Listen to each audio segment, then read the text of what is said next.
तो आज हम लोग द यूनिट्स एंड मेजरमेंट वाले चैप्टर का रिवीजन करने वाले हैं। इस चैप्टर की डिटेल्ड एक्सप्लेनेशन पहले से ही चैनल के ऊपर अवेलेबल है, तो अगर आपने नहीं देखी तो आप वो देख सकते हो। बाकी अगर मैं बताऊँ तो ये जो वीडियो है ना रिवीजन वाला, यही काफ़ी है। इससे ही आपकी अच्छी खासी प्रिपरेशन हो जाएगी। और अगर मैं इस वीडियो के बारे में एक खास बात बताऊँ तो वो है इसके नोट्स। इसके नोट्स पूरी तरीके से एनिमेटेड है। हर एग्जाम्पल के वहाँ पे एक इमेज लगाई हुई है, जैसे कि देख सकते हो यहाँ पे हर एग्जाम्पल के वहाँ पे एक इमेज है, जहाँ जिस चीज़ की ज़रूरत है वहाँ पे वो है। और एनिमेटेड होने की वजह से, इन कार्टून कैरेक्टर्स के होने की वजह से इसमें बोरिंग तो बिल्कुल भी नहीं लगेगा और उल्टा मज़ा आएगा, और वो भी बहुत ज़्यादा। और मेरी एक्सप्लेनेशन तो शुरू से अच्छी थी, ये मैं नहीं कहता हूँ, ये फीडबैक्स कहते हैं। तो अब जब आपका टाइम बहुत ज़्यादा इंपॉर्टेंट है, क्योंकि स्कूल, कोचिंग, ट्यूशन और थोड़ी सी सेल्फ स्टडी में कहीं पे मैं आता हूँ जहाँ पे आप मेरे वीडियोस देखते हो, तो चलो उस सेल्फ स्टडी वाले टाइम को ख़राब नहीं करते और शुरू करते हैं। तो सबसे पहले आते हैं हम लोग यूनिट्स के ऊपर। A unit is a standard chosen to measure a physical quantity. एक सबसे इंपॉर्टेंट बात तो रह गई कि अगर आपको ये वीडियो अच्छा नहीं लगता है, एकदम घटिया, बेकार और बिल्कुल ही ख़राब वीडियो लगता है, सारी क्वालिटी ख़राब है, नोट्स की, वॉइस की, अगर ऐसा कुछ लगता है या फिर वीडियो में कोई भी कमी लगती है, तो प्लीज़ नीचे कमेंट बॉक्स में ज़रूर लिखना। तारीफ़ करो या ना करो, पर बुराई ज़रूर करना। तो a unit is a standard chosen to measure a physical quantity. मैं ज़्यादा डिटेल में नहीं जाऊँगा क्योंकि ये रिविजन वीडियो है। Physical quantity, the quantities which can be measured by an instrument and by means of which we can describe the laws of physics are called physical quantities. अब ये बाय मीन्स के आगे जो कुछ भी है ना, ये बहुत ज़्यादा इंपॉर्टेंट है, क्योंकि अगर हम लोग फिजिक्स के डिफाइन में जाते हैं तो उसके अंदर भी हम लोग लॉज का जिक्र करते हैं। जिक्र यानी कि उनको प्रेजेंट करते हैं कि लॉज की उसके अंदर भी बात है। अब यहाँ पे जो है 3 टाइप्स की फिजिकल क्वांटिटीज़ होती हैं। सबसे पहले फंडामेंटल समझ लो कि बेसिक फिजिकल क्वांटिटीज़, जिनसे सारी क्वांटिटीज़ बनती हैं। Certain physical quantities have been chosen arbitrarily and their units are used for expressing all the physical quantities. Such quantities are known as fundamental, absolute और basic quantities, या फिर base quantities भी कह सकते हो। अब जो है इन फंडामेंटल क्वांटिटीज़ को मिला के बनती है हमारी डिराइव्ड क्वांटिटीज़। तो physical quantities which can be expressed as a combination of base quantities are called derived quantities. M upon S जो कि वेलोसिटी का होता है, जिसकी यूनिट्स होती है लेंथ अपॉन टाइम, यानी कि मीटर अपॉन सेकेंड। ठीक है, अब आती है supplementary. Besides the 7 fundamental physical quantities, 2 supplementary quantities are also defined. तो सबसे पहले आता है प्लेन और सॉलिड एंगल। इसके बारे में हम लोग आगे देखेंगे, और अगर डिटेल में जाना है तो डिटेल वीडियोस देखना पड़ेगा। ठीक है, तो अब इसमें एक स्पेशल बात है कि ये जो सप्लीमेंट्री क्वांटिटीज़ है ना, प्लेन एंगल और सॉलिड एंगल, ये डायमेंशन लेस होती है। इनका कोई डायमेंशन नहीं होता। इनके यूनिट ज़रूर है पर डायमेंशन नहीं है, इस बात को याद रख लेना। अब आ जाते हैं हम लोग मैग्नीट्यूड के ऊपर। Magnitude of physical quantities is the numerical value in to unit. जैसे कि हम लोग कहते हैं कि तेरा वेट कितना है, 70 kg, तो यस, बस वही तो है magnitude. Magnitude of the physical quantity is always constant. It is independent of the type of the unit. अब यहाँ पे ना एक कॉन्स्टेंट टर्म आ जाती है, N1 U1 is equal to N2 U2, और ये एक कॉन्स्टेंट टर्म है। और अगर इसका यूज़ करके हम लोग किसी भी यूनिट्स को मतलब स्टेट कर सकते हैं कि वो ट्रू है या फॉल्स है, और निकाल भी सकते हैं। जैसे कि हमें N1 निकालना हो और U1, N2 और U2 दे रखा हो। N1 का मतलब है इनिशियल और N2 का मतलब है फाइनल वैल्यूज़। अब फंडामेंटल यूनिट्स क्या है? फंडामेंटल यूनिट्स ये आ जाती है हमारी क्वांटिटी कितनी है। क्वांटिटी में length, mass, limitless intensity, amount of substance, time, electric current and temperature. अब इनके यूनिट्स क्या है? Metre, kilogram, candela, mole, second, ampere and kelvin. अगर मैं सही से बताऊं तो लेंथ का है मीटर, मास का है किलोग्राम, लुमिनस इंटेंसिटी का है कैंडला, लुमिनस का मतलब पता ही होगा, अमाउंट ऑफ सब्सटेंस का मतलब है मोल, टाइम का ऐसा यूनिट है सेकेंड, इलेक्ट्रिक करंट का है एम्पियर और टेम्परेचर का है केल्विन। अब अगर मैं आगे जाता हूँ तो आ जाता है dimensions of physical quantity are the power to which the fundamental quantities must be raised to present the given physical quantities. तो ऐसा समझ लो कि डायमेंशंस जो है वो फिजिकल क्वांटिटीज़ की पावर है। ऐसे कि हम लोग लिखते हैं ना कि 10 की पावर 6, ऐसा सब कुछ। तो यूज़ ऑफ डायमेंशन, इनके यूजेस क्या है? सबसे पहला है कन्वर्जन ऑफ यूनिट्स। इसे हम लोग कन्वर्ट कर सकते हैं बहुत ईजीली। जैसे कि suppose the dimension of physical quantities are a in mass, B in length, and C in time. If the fundamental units in one of the system are M1, L1 and T1 and in other system are M2, L2 and T2 respectively, then we can write this. तो देखो हम ऐसा बिल्कुल लिख सकते हैं कि इनका इनिशियल ये ले सकते हैं जहाँ पे हमने A, B और ये C लिख दिया, और यहाँ पे भी A, B और C। अब यहाँ पे एक इम्पॉर्टेंट आता है analysing dimensional correctness of a physical quantities. तो every physical equation should be dimensionally balanced. जानते ही हो कि भाई सारी चीज़ें बैलेंस होनी चाहिए, केमिस्ट्री में भी, फिजिक्स में भी, सब जगह। This is called the principle of homogeneity. क्या बोल रहा हूँ, होमोजेनिटी। होमो का मतलब तो पता ही होगा, equal, same. The dimensions of each term on both sides of an equation must be the same. अब यहाँ पे एक इंपॉर्टेंट नोट आता है, अ डायमेंशनली करेक्ट इक्वेशन मे और may not be physically correct. अगर उनके डायमेंशन करेक्ट है तो ऐसा बिल्कुल घंटा ज़रूरत नहीं है कि उनकी फिजिकल कंडीशन भी इक्वल होंगी। अब प्रिंसिपल ऑफ होमोजेनिटी यानी कि डायमेंशंस वो क्या है? The principal states that dimensions of all the terms in physical expressions should be same. For example, in the physical expression s is equals to ut plus half at square, the dimensions of s, ut and half at squares all are same. तो इनकी dimension same होनी चाहिए। इनकी dimension यानी कि किनकी? ये आता है हमारा s, ut and half at square. तो ये जो तीनों पार्ट्स है ना, इनकी डायमेंशंस जो है वो सेम होनी चाहिए। अगर सेम है तभी ये एक लॉ है, तभी ये इक्वल है, और तभी हम इसको मतलब मान सकते हैं कि ये सही है।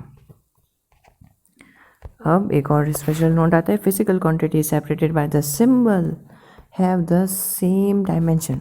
तो ये भी एक और ट्रिक हो सकती है कि इनसे भी सिंबल से अगर उन्हें अलग करा हुआ है तो वो एक अलग क्वांटिटी है जिसको आपको देखना है कि उनका डायमेंशन सेम है या नहीं है। समझ आ रहा है तो यार लाइक कर दो, बहुत मेहनत लगती है वीडियो बनाने में। लिमिटेशंस ऑफ डायमेंशनल एनालिसिस, और स्पेशली तो ये नोट्स बनाने में। Limitations of dimensional analysis, by this method the value of dimensionless constant can not be calculated. By this method the equation containing trigonometric exponential and logarithmic terms cannot be analyzed. If a physical quantity depends on more than 3 factors, then relation among them cannot be established because we can only have 3 equations by equating the powers of m, l and t. ठीक है, मास, length and time. अब आ जाते हैं हम लोग error के ऊपर। सोचोगे कि इतना जल्दी चैप्टर खत्म हो गया, बुक में देखा था तो बहुत बड़ा था। देखो हम बता दो, रिविजन कर रहे हैं, ऊपर से टॉपिक्स को देख रहे हैं, रिवाइज कर रहे हैं, और कॉन्सेप्ट्स को देख रहे हैं अभी हम लोग, कॉन्सेप्ट्स को। ठीक है, जैसे कि देख लो कि शुरू से अगर मैं बताऊं तो हमने सबसे पहले यूनिट्स का कॉन्सेप्ट देखा, फिर फिजिकल क्वांटिटीज़ का देखा, उनकी कैटेगरीज देखी, फिर मैग्नीट्यूड को देखा हमने कि मैग्नीट्यूड क्या क्या होता है, उनकी वैल्यूज़ क्या क्या होती हैं, फिर हमने कॉन्स्टेंट फार्मूले को देखा, फिर हम लोग आ गए डायमेंशंस के ऊपर। ये भी एक कॉन्सेप्ट है। उसके अंदर हमने देखा कि इसके एडवांटेजेस क्या है, यूजेस क्या है, तो हमें पता चला कि कन्वर्जन ऑफ यूनिट्स कर सकते हैं हम लोग इसकी यूज़ करके। और फिर हमें पता चला कि इसकी लिमिटेशन क्या है डायमेंशनल एनालिसिस की। तो 3 लिमिटेशंस है, जिनको याद रखना बहुत ज़्यादा इंपॉर्टेंट है। अब आ जाते हैं एरर के ऊपर। Difference between the result of the measurement and the true value of what you are measuring. तो बस इसी तो हम लोग एरर कहते हैं। अब देखो ये भाई साहब हमें बता रहे हैं कि टाइप्स ऑफ एरर क्या होता है। वैसे बोल तो मैं रहा हूँ, पर क्रेडिट सारा ये लेके जा रहा है, क्या कर सकते हैं। सबसे पहले आता है random errors. Random errors appear randomly because of the operator functions in the external condition. जैसा कि नाम से पता चल रहा है कि ये रैंडम है। The measuring instruments, the effect of random error can be somewhat reduce by taking the average of measured values, जिसको हम लोग रैंडम एरर्स कहते हैं। हैव नो फिक्स्ड साइन और साइज। रैंडम एरर्स में कोई भी फिक्स्ड साइन या साइज नहीं होता। Thus they are represented in the form of a plus minus a, छोटा a, स्मॉल के से। अब आ जाते हैं हम लोग सिस्टमेटिक एरर के ऊपर। तो systematic error occurs due to an error in the procedure or miscalibration of the instrument, etc. Such errors have same size and sign. For all measurements, such errors can be determined. The systematic errors is removed before beginning calculations. Bench errors and zero errors are examples of systematic errors. देख लेना, ये book में नहीं है. Book में नहीं है इसका मतलब है कि इम्पोर्टेंट है. बेंच एरर और ज़ीरो एरर. अब आ जाते हैं हम लोग एब्सोल्यूट एरर के ऊपर. तो एरर में be expressed as absolute measure giving the size of the error in a quantity in the same units as the quantity itself. अब least count error. If the instrument has known least count, the absolute error is taken to be half of the least count unless otherwise stated. अगर मैं बताऊं कि ये notes description box में नहीं हुए तो, या फिर अगर मैं ऐसा कहूँ कि ये फ्री नहीं है तो मैं झूठ बोल रहा हूँ यार. डिस्क्रिप्शन बॉक्स में पढ़े और वो फ्री भी है. रिलेटिव या फिर फ्रैक्शनल एरर. एरर में be expressed as relative measures giving the ratio of the quantity errors to the quantity.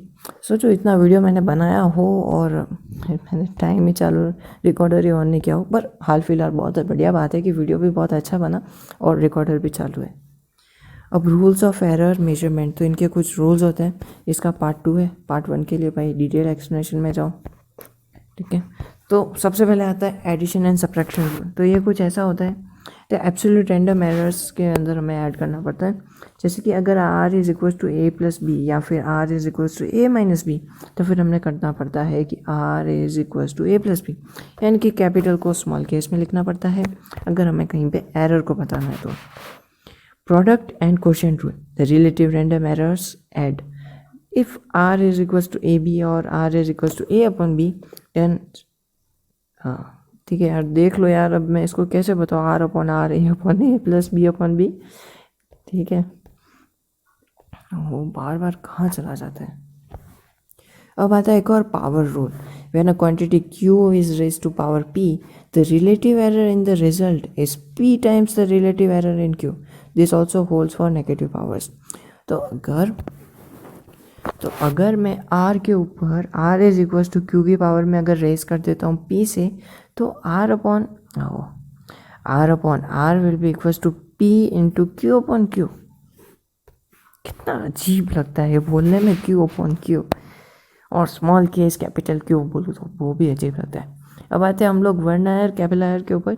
ये तो देखा ही होगा, कहीं ना कहीं तो देखा ही होगा यार, क्योंकि इतने साइंस के वीडियोस देखते हो, एक्सपेरिमेंटल वीडियोस, तो कहीं ना कहीं तो देखा ही होगा. The least count of vernier caliper यानी कि VC is the minimum value of correct, sorry for क्या कहते हैं उसको, परेशानी के लिए माफ़ी चाहता हूँ. is the minimum value of correct estimation of length without eye estimation if nth division of vernier capillary concludes with n-1 division of the main scale, then. तो अभी तो कोचिंग वाले जो कुछ भी पढ़ा रहे होंगे ऊपर से जा रहा होगा. तो n ऑफ वर्नायर कैपिलायर को हम लोग इक्वल्स टू कर सकते हैं. अगर वो n-1 है तो वो कुछ ऐसा होगा कि 1vs is equals to n-1 upon n-ms. Division of main scale is equals to ms. तो vs यानी कि वर्नायर स्केल की रीडिंग और ms यानी कि मेन स्केल की रीडिंग. मैं बता रहा हूँ यार, इस नोट्स के अंदर सब कुछ है. तो ये है आपका वर्नायर कैपिलायर, कभी काम पड़ जाए तो. ये आपकी मीटर स्केल है, आई मीन कि ये मीटर स्केल है. ये इम्प्रेशनल स्केल है. ये हमारा लॉकिंग स्क्रू है, यानी कि फिर इसके आगे फिर वो यूनिट नहीं बढ़ सकती. ये जॉज हैं, इनके यूज़ करके हम लोग इसको स्ट्रेच कर सकते हैं. और ये मेजरिंग जॉज हैं जो कि उसी जगह पे रहते हैं. और ये वर्नायर स्केल है. मतलब मेन बात जो है ना इस ब्लू ग्रीन वाले पार्ट की, ये हो रही है, ये इस वाले पार्ट की. अब अगर मैं यहाँ पे आऊँ तो एक वर्नायर कांस्टेंट भी होता है जिसके अंदर मीटर्स, ये क्या था, ms तो था पर मेन स्केल या. तो क्या होता है कि जब हम लोग बहुत ज़्यादा पढ़ लेते हैं तो नंबर्स के अंदर या फिर वैल्यूज़ के अंदर हमें मिसअंडरस्टैंडिंग हो जाती है. जैसे ms है तो मीटर सेकंड निकल जाता है मुंह में से. तो 1 main scale minus 1 vernier scale is equals to 1 minus n-1 upon n. n number, बिल्कुल n का वही मतलब होता है. ms मीटर का main scale is equals to 1 upon main scale, 1 upon n main scale into main scale.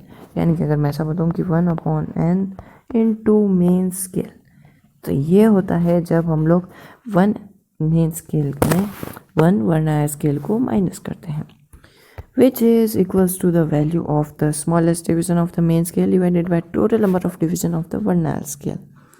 ये आ जाता है इसका पार्ट 3, जहाँ पे हम लोग एक स्क्रू गॉज, पता नहीं इसको क्या कहते हैं, स्क्रू गॉज ऑफ या फिर माइक्रोमीटर स्क्रू, मैं तो उसको माइक्रोमीटर स्क्रू ही बोलूँगा, पर स्क्रू गॉज भी बोलना ही पड़ेगा। The main scale of the pitch scale is M graduated along the axis of the screw. इसको भी कहीं ना कहीं पे तो देखा ही होगा, बेशक देखा होगा, है ना। तो इसके बहुत सारे हैं यार, ये रेशेट है और ये टैम्बल है, पता नहीं किसने नाम रखे इनका, और ये भी एक रेशेट है, यहाँ घुमाओगे तो यहाँ पे भी घूमेगा, और ये इसका एक फ्रेम है, ये एनविल है, और ये पता नहीं क्या है, स्पिंडल है। अब इसकी पिच क्या है, चलो पिच पे आ जाते हैं। पिच भी बहुत इंपॉर्टेंट चीज़ है।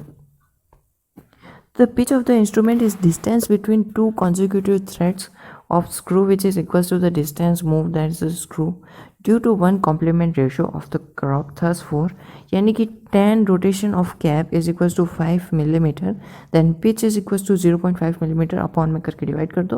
और लीस्ट काउंट यानी कि द मिनिमम मेजरमेंट या फिर काउंट भी कह सकते हैं of length is equals to 1 division of the head scale which is equals to pitch divided by the total cap division. Okay, अब measurement of length by screw gauge, तो सबसे पहले क्या करते हैं कि length is equals to number of क्या कहते हैं इसको, जो भी कहते हैं नंबर ऑफ टर्न्स या फिर जो कुछ भी है, ये एन है, N into pitch plus F into least count, where N is equals to main scale reading and F is equals to cap scale reading. Okay, अब इसके अंदर एक और आता है ज़ीरो एरर, जो बहुत इंपॉर्टेंट है। तो ज़ीरो एरर पे जाते हैं। In a perfect situation the zero of the main scale coincides with the line of graduation along the screw axis with no zero error, otherwise the instrument is said to have a zero error which is equals to cap reading and with the cap score closed. This error is a positive and line of reference line of cap lies below the line of graduation and vice versa मतलब जैसा उसका है वैसा ही इसका भी। तो अगर video में मज़ा आया हो तो प्लीज़ यार इसको लाइक करना, और मज़ा नहीं आया हो, घटिया लगा हो, बेकार लगा हो, जैसा भी लगा हो, नीचे कमेंट बॉक्स में प्लीज़ ज़रूर लिखना। और इन नोट्स का लिंक जो है डिस्क्रिप्शन बॉक्स में मिल जाएगा, और अगर अभी नहीं अवेलेबल है तो थोड़ी देर वेट कर लो, नीचे कमेंट बॉक्स में लिख लो, मैं सेपरेटली प्रोवाइड कर लूँगा, क्योंकि कई बार डिस्क्रिप्शन बॉक्स में आता नहीं है, पता नहीं क्यों। तो thank you for watching and sorry for wasting your time.